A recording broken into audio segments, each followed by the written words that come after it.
ಎಲ್ಲರಿಗೂ ನಮಸ್ಕಾರ. ಇಂದಿನ ವಿಡಿಯೋದಲ್ಲಿ ನಾವು 10ನೇ ತರಗತಿಯ 6ನೇ ಪಾಠವಾದ ಶಬರಿ ಎಂಬ ಪಾಠದ ಪ್ರಶ್ನೋತ್ತರಗಳನ್ನು ನೋಡೋಣ.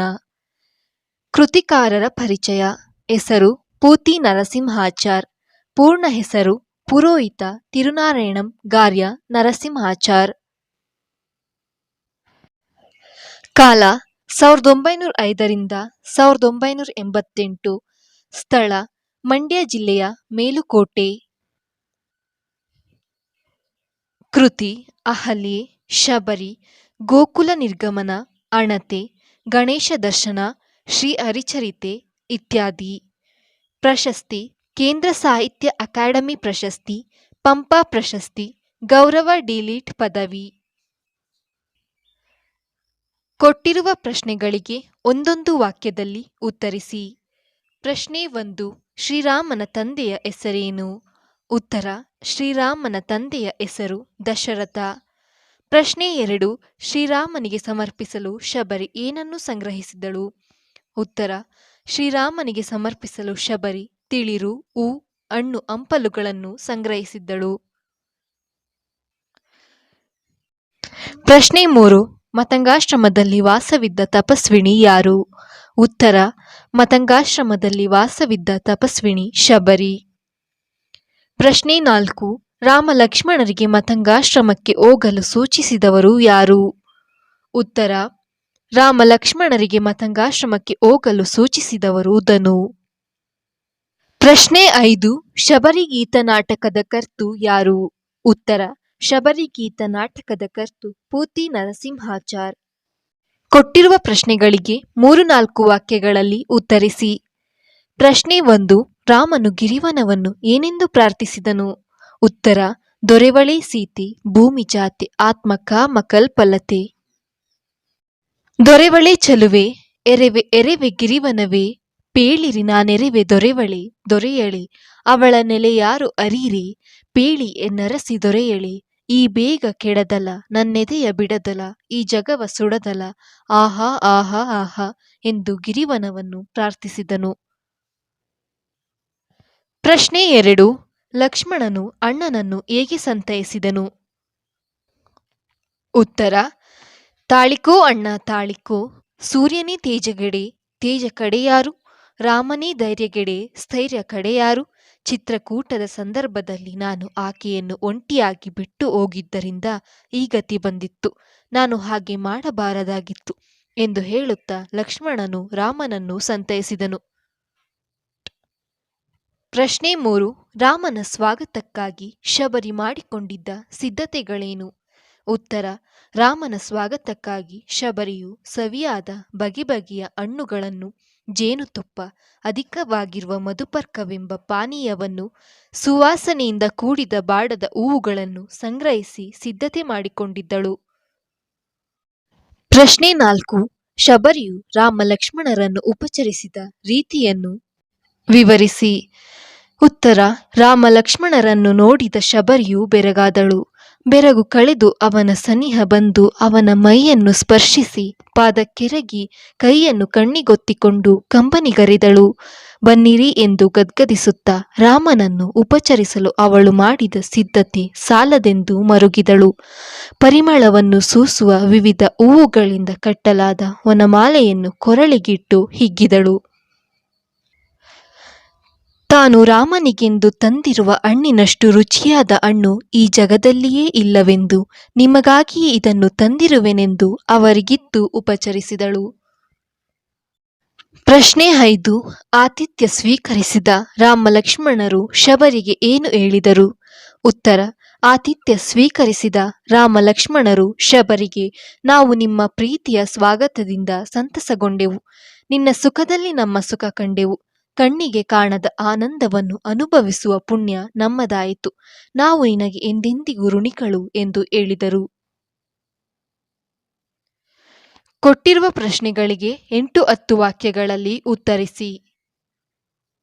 ಪ್ರಶ್ನೆ 1. ಶಬರಿಯ ಚಿಂತೆ ಇಂಗಿ ಹೋದ ಸಂದರ್ಭದ ಸ್ವಾರಸ್ಯವನ್ನು ವಿವರಿಸಿ. ಉತ್ತರ: ಮತಂಗ ಮಹರ್ಷಿಗಳಿಂದ ರಾಮನ ದರ್ಶನದಿಂದಲೇ ಮೋಕ್ಷ ಸಿದ್ಧಿ ಎಂಬ ವರವನ್ನು ಪಡೆದಿದ್ದ ಶಬರಿ ರಾಮನ ಬರುವಿಕೆಗಾಗಿ ಕಾದಿದ್ದಳು. ಶಬರಿಯ ಎಷ್ಟೋ ವರ್ಷಗಳ ಕಾಯುವಿಕೆಯ ತಪಸ್ಸು ಕೊನೆಗೂ ಈಡೇರುವಂತೆ ರಾಮನ ದರ್ಶನದ ದಿನ ಸಮೀಪಿಸಿತು. ರಾಮ ಬರುವನೆಂದು ಶಬರಿ ಹೂಹಣ್ಣುಗಳನ್ನು ತಂದು ದಿನವೂ ಕಾಯುತ್ತಿದ್ದಳು. ಅಂತೂ ಶಬರಿಯ ಆಸೆ ಪೂರೈಸಲು ಎಂಬಂತೆ ಸೀತೆಯನ್ನರಿಸುತ್ತಾ ರಾಮ ಲಕ್ಷ್ಮಣ ಸಮೇತನಾಗಿ ಮತಂಗಾಶ್ರಮಕ್ಕೆ ಬಂದನು. ಅಲ್ಲಿ ತನಗಾಗಿ ಕಾದಿದ್ದ ಶಬರಿಯು ನೀಡಿದ್ದ ಹೂಹಣ್ಣುಗಳ ಸೇವೆ ಉಪಚಾರದಿಂದ ರಾಮ ಸಂತಸಭರಿತನಾದನು. ರಾಮನ ದರ್ಶನದಿಂದ ಶಬರಿಗೆ ಪರಮಾನಂದವಾಯಿತು. ನಾನು ಸುಖಿ, ಪರಮ ಸುಖಿ, ಇಂದೇ ನಂಗೆ ಬಲು ಸಂತಸವಾಗಿದೆ ಎಂದು ಇಕ್ಕಿ ಆಡುವಳು. ರಾಮನ ದಿವ್ಯ ದರ್ಶನ, ವಿನಯದಾರ ತುಂಬಿದ ಮಾತುಗಳನ್ನು ಕೇಳಿ ಶಬರಿ ತಾನು ಧನ್ಯತಳಾದೆನೆಂದು, ರಾಮನ ದರ್ಶನದ ಪುಣ್ಯ ಲಭಿಸಿ ತನ್ನ ಚಿಂತೆಯೆಲ್ಲ ಹಿಂಗೆ ಹೋಯಿತೆಂದು ಧನ್ಯತಾಭಾವವನ್ನು ತಾಳಿದಳು. ಪ್ರಶ್ನೆ 2. ಶಬರಿಯ ಸಡಗರ ಸಂತೋಷವು ಮೇಳದವರ ಹಾಡಿನಲ್ಲಿ ಹೇಗೆ ವರ್ಣಿತವಾಗಿದೆ? ಉತ್ತರ: ಸೀತೆಯನ್ನರಸುತ್ತಾ ರಾಮ ಲಕ್ಷ್ಮಣರು ಮತಂಗಾಶ್ರಮದ ಬಳಿ ಶಬರಿ ಇರುವಲ್ಲಿಗೆ ಬರುತ್ತಾರೆ. ರಾಮ ಬಂದು ಎದುರಿಗೆ ನಿಂತಿರುವುದನ್ನು ನೋಡಿದ ಶಬರಿ ಬೆರಗಾದಳು. ಬಳಿಕ ಸಾವರಿಸಿಕೊಂಡು ಅವನ ಸನಿಹ ಬಂದು ಅವನ ಮೈಯನ್ನು ಸ್ಪರ್ಶಿಸಿದಳು. ಅವನ ಕಾಲಿಗೆ ಬಿದ್ದು ನಮಸ್ಕರಿಸಿದಳು. ರಾಮನ ಕೈಗಳನ್ನು ಕಣ್ಣಿಗೊತ್ತಿಕೊಂಡು ಕಣ್ಣೀರು ಸುರಿಸಿದಳು. ಬನ್ನಿರಿ ಎಂದು ಗದ್ಗದಿಸುತ್ತಾ ಒಳಕರೆದು ಆದರಿಸಿದಳು. ಅಯ್ಯೋ, ಏನೂ ಸಿದ್ಧತೆಯೇ ಇಲ್ಲ, ನಿನ್ನೆಯಷ್ಟು ಚೆನ್ನಾಗಿರುವ ಹೂಹಣ್ಣುಗಳೂ ದೊರೆತಿಲ್ಲ ಎಂದು ತಳಮಳಿಸಿದಳು. ತನ್ನ ಮನದ ಬಯಕೆಯಂತೆ ಸುಮಧುರ ಪರಿಮಳ ಬೀರುವ ಹೂಗಳ ಮಾಲೆಯನ್ನು ರಾಮನ ಕೊರಳಿಗೆ ಹಾಕಿ ನಲಿದಳು. ಇಷ್ಟು ರುಚಿಯಾಗಿರುವ ಹಣ್ಣು ಜಗತ್ತಿನಲ್ಲಿಯೇ ಇಲ್ಲ ಎಂದು ನಿಮಗೋಸ್ಕರವಾಗಿಯೇ ತಂದೆನೆಂದು ಅವರ ಕೈಯೊಳಗಿತ್ತು ಆದರಿಸಿದಳು. ರಾಮ ಲಕ್ಷ್ಮಣರು ಶಬರಿಯ ಆತಿಥ್ಯದಿಂದ ಸಂತೃಪ್ತರಾದಾಗ ಅವಳಲ್ಲಿ ಧನ್ಯಭಾವ ಮೂಡುವುದು. ಪ್ರಶ್ನೆ 3. ನಂಬಿ ಕೆಟ್ಟವರಿಲ್ಲ ಎಂಬ ಮಾತು ಶಬರಿಯ ಪಾಲಿಗೆ ಏಕೆ ನಿಜವಾಗಿದೆ? ಉತ್ತರ: ಮತಂಗರ ಆಶ್ರಮದಲ್ಲಿ ಶಬರಿಯು ನಿಷ್ಠೆಯಿಂದ ಅವರಿಗೆ ಸಲ್ಲಿಸಿದ ಸೇವೆಯ ಫಲವಾಗಿ ಶ್ರೀರಾಮನ ದರ್ಶನದಿಂದ ಅವಳಿಗೆ ಮುಕ್ತಿ ಎಂಬ ವರವನ್ನು ಅವರಿಂದ ಪಡೆದಿದ್ದಳು. ಶ್ರೀರಾಮನ ಗುಣ ಸ್ವಭಾವಗಳ ಸೆಳೆತಕ್ಕೆ ಸಿಕ್ಕಿ ಅವನನ್ನು ಕಾಣುವುದೇ ಜೀವನದ ಏಕೈಕ ಗುರಿ ಎಂದು ಭಾವಿಸಿದ್ದ ಅಸಂಖ್ಯಾತ ಭಕ್ತರಲ್ಲಿ ಶಬರಿಯು ಒಬ್ಬಳಾಗಿದ್ದಳು. ಮತಂಗರು ದಿವ್ಯ ಲೋಕವನ್ನು ಸೇರಿದ ಬಳಿಕ ರಾಮಧ್ಯಾನದಲ್ಲಿ ತೊಡಗಿ ರಾಮನ ದರ್ಶನಕ್ಕಾಗಿ ಕಾದಿದ್ದಳು. ಪ್ರತಿದಿನವೂ ಹೊಸ ಹೂವು ಹಣ್ಣುಗಳನ್ನು ರಾಮನು ಬಂದಾಗ ಅವನಿಗೆ ಅರ್ಪಿಸಬೇಕೆಂದು ಕಾಯುತ್ತಿದ್ದಳು. ರಾಮ ಬಾರದೆ ತನಗೇನೂ ತೋರದೆಂದು, ಅವನು ಸವಿದಲ್ಲದೆ ಈ ಹಣ್ಣುಗಳನ್ನು ಸವಿಯಾಗದೆಂದು ಪರಿತಪಿಸುತ್ತಿದ್ದಳು. ಸೀತಾಪಹರಣದ ನಂತರ ಶೋಕತಪ್ತರಾದ ರಾಮ ಲಕ್ಷ್ಮಣರು ಸೀತೆಯನ್ನು ಹುಡುಕುತ್ತಿರುವಾಗ ತಪಸ್ವಿಗಳಾದ ಧನು ಎಂಬುವರ ಸೂಚನೆಯಂತೆ ಮತಂಗಾಶ್ರಮವನ್ನು ಪ್ರವೇಶಿಸುತ್ತಾರೆ. ಅಲ್ಲಿ ಶ್ರೀರಾಮನ ಬರುವಿಕೆಗಾಗಿ ಕಾದು ಕಾದು ಕಾತರಿಸಿ ಮುಪ್ಪಾಗಿ ಭಕ್ತಿಯೇ ರೂಪುಗೊಂಡಿದ್ದ ಶಬರಿಯನ್ನು ದರ್ಶಿಸುತ್ತಾರೆ. ತನ್ನ ಆರಾಧ್ಯ ದೈವ ಶ್ರೀರಾಮನನ್ನು ಕಂಡು ಆನಂದಿಸಿ ಧನ್ಯತೆಯ ಭಾವನೆಯಿಂದ ಮುಕ್ತಿಯನ್ನು ಬಯಸಿದ ಶಬರಿಗೆ ಶ್ರೀರಾಮನು ಮುಕ್ತಿಯನ್ನು ಕರುಣಿಸುವನು. ಹೀಗೆ ನಂಬಿ ಕೆಟ್ಟವರಿಲ್ಲ ಎಂಬ ಮಾತು ಶಬರಿಯ ಪಾಲಿಗೆ ನಿಜವಾಗಿ ಪರಿಣಮಿಸಿತು. ಸಂದರ್ಭ ಸಹಿತ ಸ್ವಾರಸ್ಯವನ್ನು ವಿವರಿಸಿ. ಹಾವುದಿ ಮರುಳು ನಮ್ಮೆಡೆಗೆ ಬರುತ್ತಿಹುದು. ಆಯ್ಕೆ: ಪೂತಿ ನರಸಿಂಹಾಚಾರ್ ಅವರು ರಚಿಸಿದ ಶಬರಿ ಪಾಠದ ಈ ವಾಕ್ಯವನ್ನು ಶ್ರೀರಂಗ ಮತ್ತು ನಾ ಕಸ್ತೂರಿ ಸಂಪಾದಿಸಿರುವ ಏಕಾಂತ ನಾಟಕಗಳು ಎಂಬ ಕೃತಿಯಿಂದ ಆರಿಸಿಕೊಳ್ಳಲಾಗಿದೆ. ಸಂದರ್ಭ: ಸೀತೆಯ ಅಪಹರಣದ ನಂತರ ದುಃಖತಪ್ತರಾಗಿ ಸೀತೆಯನ್ನು ಅರಸುತ್ತಾ ತಪಸ್ವಿ ಧನು ಹೇಳಿದ ಮಾರ್ಗದಲ್ಲಿ ಶಬರಿ ಇರುವ ಮತಂಗಾಶ್ರಮವನ್ನು ರಾಮ ಲಕ್ಷ್ಮಣರು ಪ್ರವೇಶಿಸುವರು. ಆಗ ರಾಮನ ಬರುವಿಕೆಗಾಗಿ ಅನೇಕ ವರ್ಷಗಳಿಂದ ಕಾಯುತ್ತಿದ್ದ ಶಬರಿಯನ್ನು ಕಂಡು ಶ್ರೀರಾಮನು ಈ ಮೇಲಿನ ಮಾತನ್ನು ಲಕ್ಷ್ಮಣನಿಗೆ ಹೇಳುತ್ತಾನೆ. ಸ್ವಾರಸ್ಯ: ರಾಮನ ದರ್ಶನ ಪಡೆಯಬೇಕೆಂದು ಪ್ರತಿದಿನವೂ ಕಾಯುತ್ತಿದ್ದ ಶಬರಿಯ ಭಕ್ತಿಯ ಮುಗ್ಧತೆಯನ್ನು ರಾಮ ಲಕ್ಷ್ಮಣರು ಕಂಡಿದ್ದು ಇಲ್ಲಿ ಸ್ವಾರಸ್ಯಪೂರ್ಣವಾಗಿದೆ. ನಾಚುತಿಹೇನಿ ಪೂಜೆಯಿ ನಲುಮೆಯಿಂದ. ಆಯ್ಕೆ: ಪೂತಿ ನರಸಿಂಹಾಚಾರ್ ಅವರು ರಚಿಸಿದ ಶಬರಿ ಪಾಠದ ಈ ವಾಕ್ಯವನ್ನು ಶ್ರೀರಂಗ ಮತ್ತು ನಾ ಕಸ್ತೂರಿ ಸಂಪಾದಿಸಿರುವ ಏಕಾಂತ ನಾಟಕಗಳು ಎಂಬ ಕೃತಿಯಿಂದ ಆರಿಸಿಕೊಳ್ಳಲಾಗಿದೆ. ಸಂದರ್ಭ: ಸೀತೆಯನ್ನು ಅರಸುತ್ತಾ ಶ್ರೀರಾಮ ಲಕ್ಷ್ಮಣರು ಹೊರಟಾಗ ಧನುವಿನ ಸೂಚನೆಯಂತೆ ಮತಂಗಾಶ್ರಮವನ್ನು ಪ್ರವೇಶಿಸುತ್ತಾರೆ. ಆಗ ಶಬರಿಯು ಎಲ್ಲ ಸಿದ್ಧತೆಗಳನ್ನು ಮಾಡಿಕೊಂಡು ಪ್ರತಿದಿನ ರಾಮನ ಬರುವಿಕೆಗಾಗಿ ಕಾಯುತ್ತಿದ್ದ ದೃಶ್ಯವನ್ನು ಕಂಡು ರಾಮನು, ನಾನು ಯಾವುದೇ ರೀತಿಯ ಉಪಕಾರವನ್ನು ಈಕೆಗೆ ಮಾಡಿಲ್ಲ, ಆದರೆ ಈಕೆ ನನ್ನನ್ನು ಇಷ್ಟು ಭಕ್ತಿಯಿಂದ ನೆನೆಯುತ್ತಾ ನನ್ನನ್ನು ಕಾಣಲು ಹಂಬಲಿಸುತ್ತಾ ಇದ್ದಾಳೆ ಎಂದು ಹೇಳುತ್ತಾ ಈ ಮೇಲಿನ ವಾಕ್ಯವನ್ನು ರಾಮನು ಲಕ್ಷ್ಮಣನಿಗೆ ಹೇಳುತ್ತಾನೆ. ಸ್ವಾರಸ್ಯ: ಶಬರಿಯು ಶ್ರೀರಾಮನಲ್ಲಿ ಹೊಂದಿದ್ದ ಅಪಾರ ಭಕ್ತಿಯು ರಾಮನನ್ನೇ ನಾಚುವಂತೆ ಮಾಡಿರುವುದು ಇಲ್ಲಿ ಸ್ವಾರಸ್ಯಕರವಾಗಿದೆ. ತಾಯಿದಾರಿಗರಿಗೆ ಬೀಡಿಲ್ಲಿ ದೊರೆಯುವುದೇ? ಆಯ್ಕೆ: ಪೂತಿ ನರಸಿಂಹಾಚಾರ್ ಅವರು ರಚಿಸಿದ ಶಬರಿ ಪಾಠದ ಈ ವಾಕ್ಯವನ್ನು ಶ್ರೀರಂಗ ಮತ್ತು ನಾ ಕಸ್ತೂರಿ ಸಂಪಾದಿಸಿರುವ ಏಕಾಂತ ನಾಟಕಗಳು ಎಂಬ ಕೃತಿಯಿಂದ ಆರಿಸಿಕೊಳ್ಳಲಾಗಿದೆ. ಸಂದರ್ಭ: ಧನುವಿನ ಸೂಚನೆಯಂತೆ ಮತಂಗಾಶ್ರಮವನ್ನು ಪ್ರವೇಶಿಸಿದಾಗ ಅಲ್ಲಿ ಶಬರಿ ಎಂಬ ವೃದ್ಧೆಯು ಶ್ರೀರಾಮನನ್ನು ನೆನೆಯುತ್ತಾ ಶ್ರೀರಾಮನನ್ನು ಗುಣಗಾನ ಮಾಡುತ್ತಾ ಶ್ರೀರಾಮ ಬರುವನೆಂದು ಹೂಹಣ್ಣುಗಳನ್ನು ಸಿದ್ಧಪಡಿಸಿಕೊಳ್ಳುತ್ತಿರುತ್ತಾಳೆ. ಆಗ ಶ್ರೀರಾಮನು ಅಲ್ಲಿಗೆ ಆಗಮಿಸಿ ಶಬರಿಗೆ ಈ ಮೇಲಿನ ಮಾತನ್ನು ಕೇಳುತ್ತಾನೆ. ಸ್ವಾರಸ್ಯ: ಶಬರಿ ಇರುವ ಆಶ್ರಮದಲ್ಲಿ ಉಳಿದುಕೊಳ್ಳಲು ಸ್ಥಳ ಸಿಗುವುದೇ ಎಂದು ಶ್ರೀರಾಮನು ತನ್ನ ಬರುವಿಕೆಗಾಗಿ ಕಾದು ಕುಳಿತ ಶಬರಿಯಲ್ಲಿ ಕೇಳುತ್ತಿರುವುದು ಇಲ್ಲಿ ಸ್ವಾರಸ್ಯಕರವಾಗಿದೆ. ರೂಪಿನಂತೆ ಮಾತು ಕೂಡ ಇನಿತುದಾರವಾಗಿದೆ. ಆಯ್ಕೆ: ಪೂತಿ ನರಸಿಂಹಾಚಾರ್ ಅವರು ರಚಿಸಿದ ಶಬರಿ ಪಾಠದ ಈ ವಾಕ್ಯವನ್ನು ಶ್ರೀರಂಗ ಮತ್ತು ನಾ ಕಸ್ತೂರಿ ಸಂಪಾದಿಸಿರುವ ಏಕಾಂತ ನಾಟಕಗಳು ಎಂಬ ಕೃತಿಯಿಂದ ಆರಿಸಿಕೊಳ್ಳಲಾಗಿದೆ.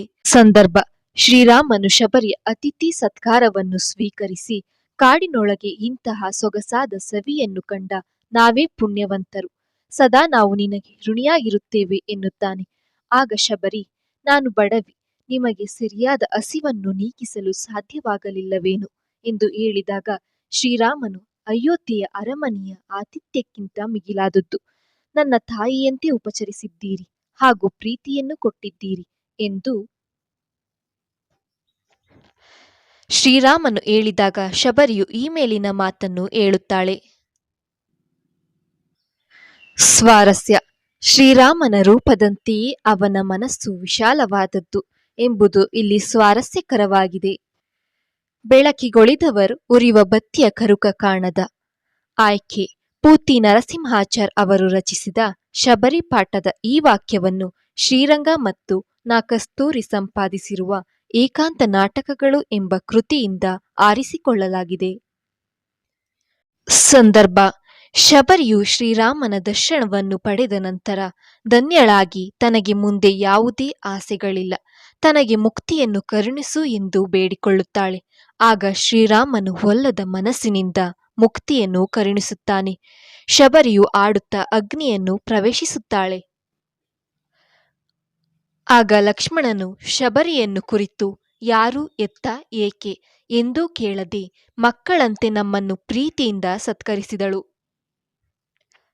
ಎಂದು ಹೇಳಿದಾಗ ಶ್ರೀರಾಮನು ಈ ಮೇಲಿನ ಮಾತನ್ನು ಹೇಳುತ್ತಾನೆ. ಸ್ವಾರಸ್ಯ: ಶಬರಿಯ ನಿಷ್ಠೆ, ಪ್ರೀತಿ, ತ್ಯಾಗದ ಗುಣಗಳು ಇಲ್ಲಿ ಸ್ವಾರಸ್ಯಕರವಾಗಿದೆ. ವಂದಿಸಿ ಬರೆಯಿರಿ. ವಂದಿಸಿ ಬರೆಯಲಾಗಿದೆ. ಮತಂಗ ಆಶ್ರಮ, ಪೂತಿನ ಮೇಲುಕೋಟೆ, ದಶರಥ ರಾಮ, ಭೂಮಿಜಾತೆ ಸೀತೆ. ಕೊಟ್ಟಿರುವ ಗಾದೆಗಳ ಅರ್ಥವನ್ನು ವಿವರಿಸಿ ಬರೆಯಿರಿ. ತಾಳಿದವನು ಬಾಳಿಯಾನು. ಗಾದೆಗಳು ಜನಪದದ ವೇದ ಎನ್ನುತ್ತಾರೆ. ಇವು ಜನರ ಅನುಭವದ ನುಡಿಮುತ್ತುಗಳು. ವೇದ ಸುಳ್ಳಾದರೂ ಗಾದೆ ಸುಳ್ಳಾಗದು ಎಂಬ ಮಾತಿದೆ. ಕಿರಿದರಲ್ಲಿ ಇರಿದರ್ಥವನ್ನು ಹೊಂದಿರುವ ಗಾದೆಗಳು ಜನರ ದಿನನಿತ್ಯದ ಮಾತುಗಳಲ್ಲಿ ಯಥೇಚ್ಛವಾಗಿ ಬಳಸಲ್ಪಡುತ್ತವೆ. ಇಂತಹ ಗಾದೆಗಳಲ್ಲಿ ತಾಳಿದವನು ಬಾಳಿಯಾನು ಎಂಬ ಗಾದೆ ಪ್ರಸಿದ್ಧವಾಗಿದೆ. ತಾಳಿದವನು ಬಾಳಿಯಾನು ಇದರ ಅರ್ಥ ಜೀವನದಲ್ಲಿ ಕಷ್ಟ ಸುಖಗಳನ್ನು ಸಹಿಸಿಕೊಂಡು ಬಾಳುವವನು ಎಂದರ್ಥ. ಜೀವನದಲ್ಲಿ ತಾಳ್ಮೆಗೆ ಬಹುದೊಡ್ಡ ಪ್ರಾಮುಖ್ಯತೆ ಇದೆ. ತಾಳ್ಮೆಯಿಂದ ಇದ್ದರೆ ಅಂದುಕೊಂಡ ಕಾರ್ಯ ಯಶಸ್ವಿಯಾಗುವುದು. ತಾಳ್ಮೆ ಎಂದರೆ ಪ್ರತಿ ಕೆಲಸದಲ್ಲೂ ನಿಧಾನ ಎಂದರ್ಥವಲ್ಲ, ಕಾರ್ಯಕ್ಕೆ ಬೇಕಾಗುವ ಸಮಯ ಎಂದರ್ಥ. ಗಿಡ ನೆಟ್ಟ ಕೂಡಲೇ ಫಸಲು ಬರಬೇಕೆಂದರೆ ಸಾಧ್ಯವೇ? ಹಾಗೆ ಪ್ರತಿಯೊಂದು ಕಾರ್ಯದಲ್ಲೂ ತಾಳ್ಮೆ ಬೇಕು. ಉದಾಹರಣೆಗೆ ಶಬರಿಯು ರಾಮನಿಗಾಗಿ ಕಾದು ಮುಪ್ಪಾದರೂ ಅವಳ ಕಾಯುವಿಕೆಯಿಂದ ರಾಮನ ದರ್ಶನವಾಯಿತು, ಮುಕ್ತಿ ದೊರೆಯಿತು. ತಾಳ್ಮೆಯಿಂದ ಮಾಡಿದ ಕೆಲಸ ದೀರ್ಘಕಾಲ ಬರುತ್ತದೆಂಬುದನ್ನು ಅರಿಯಬೇಕು. ಮನಸ್ಸಿದ್ದರೆ ಮಾರ್ಗ. ಗಾದೆಗಳು ಜನಪದದ ವೇದ ಎನ್ನುತ್ತಾರೆ. ಇವು ಜನರ ಅನುಭವದ ನುಡಿಮುತ್ತುಗಳು. ವೇದ ಸುಳ್ಳಾದರೂ ಗಾದೆ ಸುಳ್ಳಾಗದು ಎಂಬ ಮಾತಿದೆ. ಕಿರಿದರಲ್ಲಿ ಇರಿದರ್ಥವನ್ನು ಹೊಂದಿರುವ ಗಾದೆಗಳಲ್ಲಿ ಜನರ ದಿನನಿತ್ಯದ ಮಾತುಗಳಲ್ಲಿ ಯಥೇಚ್ಛವಾಗಿ ಬಳಸಲ್ಪಡುತ್ತವೆ. ಇಂತಹ ಗಾದೆಗಳಲ್ಲಿ ಮನಸ್ಸಿದ್ದರೆ ಮಾರ್ಗ ಎಂಬ ಗಾದೆ ಪ್ರಸಿದ್ಧವಾಗಿದೆ. ಮನಸ್ಸಿದ್ದರೆ ಮಾರ್ಗ ಎಂದರೆ ಯಾವುದೇ ಕಾರ್ಯ ಮಾಡುವಾಗ ಮನಸ್ಸು ಕೊಟ್ಟು ಮಾಡುವುದು ಎಂದರ್ಥ. ಮನುಷ್ಯ ಏನಾದರೊಂದು ಸಾಧಿಸಬೇಕಾದರೆ ಆತನು ಮನಸ್ಸು ಮಾಡಬೇಕು. ಅಂದರೆ ಮಾಡುವ ಕಾರ್ಯದ ಮೇಲೆ ಶ್ರದ್ಧೆ ಇರಬೇಕು. ಕಾರ್ಯೋನ್ಮುಖರಾಗುವ ಮನಸ್ಸಿದ್ದರೆ ಅರ್ಧ ಕಾರ್ಯ ಆದಂತೆಯೇ. ಉದಾಹರಣೆಗೆ ವಿದ್ಯಾರ್ಥಿಗಳು ಪರೀಕ್ಷೆಯಲ್ಲಿ ಚೆನ್ನಾಗಿ ಅಂಕ ಗಳಿಸಬೇಕೆಂದು ಅಂದುಕೊಂಡರೆ ಸಾಲದು. ಮನಸ್ಸು ಮಾಡಿ ಓದು ಬರಹದಲ್ಲಿ ಕ್ರಿಯಾಶೀಲರಾಗಬೇಕು. ಹಿಡಿದ ಕಾರ್ಯವನ್ನು ಮನಸ್ಸು ಕೊಟ್ಟು ಮಾಡಿದರೆ ಯಶಸ್ಸು ಸಾಧ್ಯ ಎಂಬುದನ್ನು ಈ ಗಾದೆಯು ತಿಳಿಸುತ್ತದೆ. ಈ ವಿಡಿಯೋ ನಿಮಗೆ ಇಷ್ಟವಾಗಿದ್ದರೆ ಲೈಕ್ ಮಾಡಿ, ಶೇರ್ ಮಾಡಿ, ಸಬ್ಸ್ಕ್ರೈಬ್ ಆಗಿ. Thank you for watching.